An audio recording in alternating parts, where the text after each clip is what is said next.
In a small village nestled between verdant hills and a flowing river, there lived a humble stonecutter named Hiroshi. Every day, Hiroshi worked hard, cutting stones from the mountain to sell to the villagers.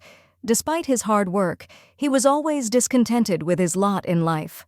One day, as he labored under the scorching sun, he wished aloud, "If only I could be a wealthy merchant, my life would be so much better." To Hiroshi's astonishment, a divine spirit appeared and granted his wish. Instantly, he found himself in fine clothes, surrounded by riches. He had become the wealthiest merchant in the village.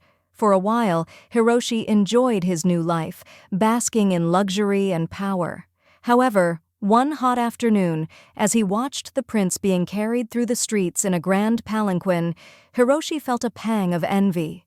Hiroshi wished to be a prince, believing that only then would he be truly content. The divine spirit granted his wish once more, and Hiroshi became a mighty prince, revered and obeyed by all.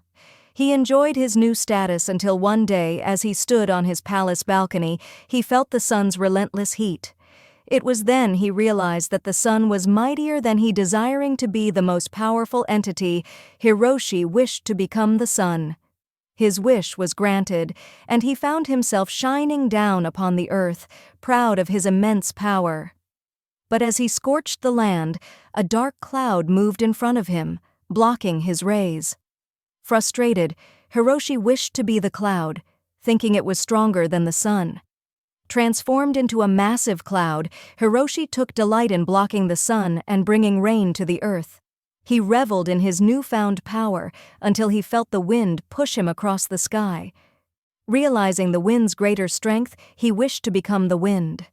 As the wind, Hiroshi roared through the valleys and across the seas, uprooting trees and toppling buildings. He felt invincible until he encountered a towering mountain that stood unmoved by his force.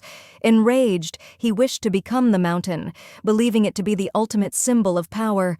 Hiroshi became a grand mountain, standing tall and proud against the elements. He believed he had finally found the greatest power until he felt a familiar chisel at his base. Looking down, he saw a humble stonecutter chipping away at his foundation.